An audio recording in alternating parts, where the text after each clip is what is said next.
you were able to get your copy of the Standard newspaper today and read that Scars of War feature, we bring you the second part today in this bulletin. Since 2012, a number of military officers have actually said to have resigned from the force, and some are on the brink of being court-martialed for desertion. KTN's Catherine Owanto spoke to two soldiers who say that this could have been as a result of what went on in Somalia and how the Kenya Armed Forces actually treated its soldiers. Now, officers who saw war firsthand are yet to receive counseling, and those injured are yet to be compensated. Tonight, serving soldiers tell you how the battlefield was and how they feel about the incursion into Somalia.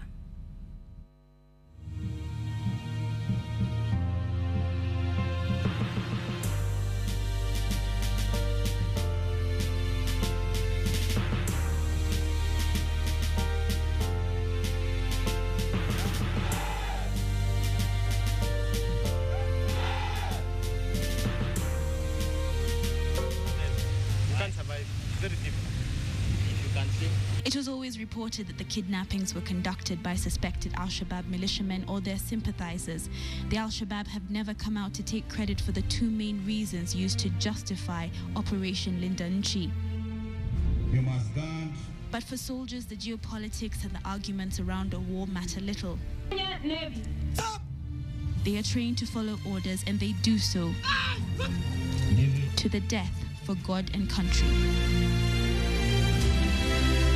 The adage goes, give a man a mask and he will tell you the truth. And for this reason, let us call our soldiers Stanley and David. In this room, they are under no orders, just men ready to tell the nation what they experienced in Somalia. We didn't expect that also, so we entered Somalia knowing very well that we are hated in Somalia.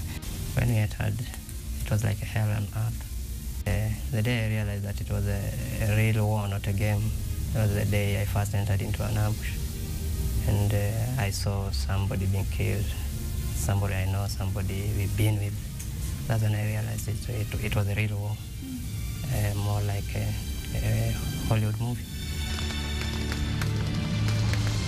At the time of the ambush, reinforcements were far behind, and medical attention for the wounded was out of the question.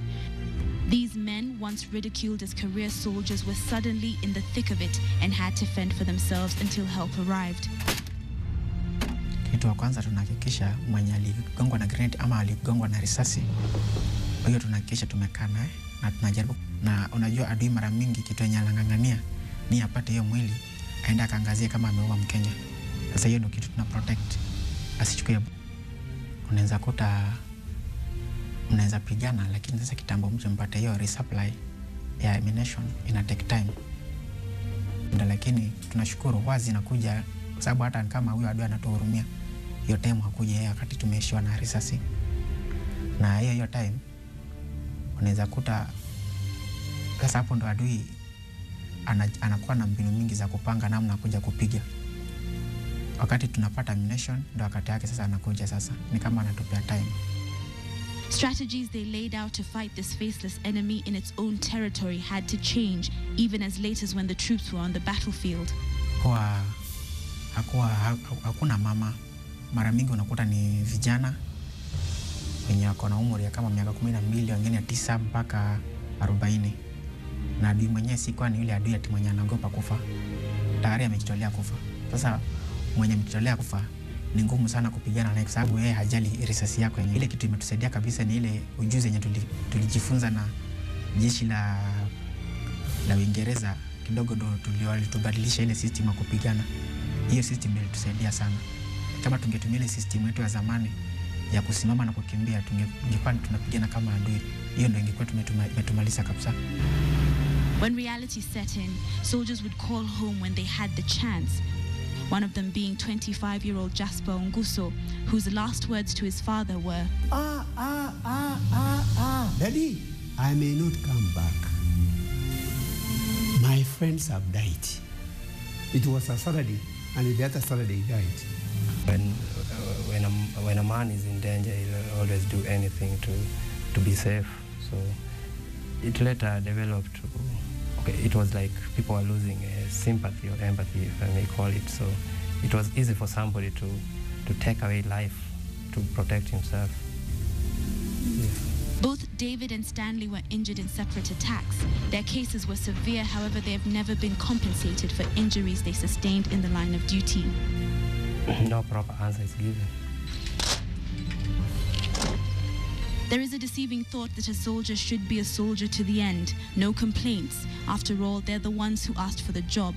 However, the soldiers say something as simple as counseling for those suffering from post-traumatic stress disorder has not been considered. Some, till date, they make a lot of noise at night. You see, so many people suffer in silence, and no proper counseling has been done to make sure that these people come back to the right senses that they used to have. So many people suffer. It's only that if you can tell. But if you're keen enough, if you look at the people, you can realize that. When we questioned the war in Somalia, the soldiers remained true to their order. What the KDF did, I think it was right, because at the end of the day, you not sit down and watch something going astray. So going into Somalia, it has brought so many changes. And in fact, we can now move on our borders freely. The Standard Group contacted the African Union Mission in Somalia spokesman Elo Yao to seek an explanation on compensation for injured soldiers.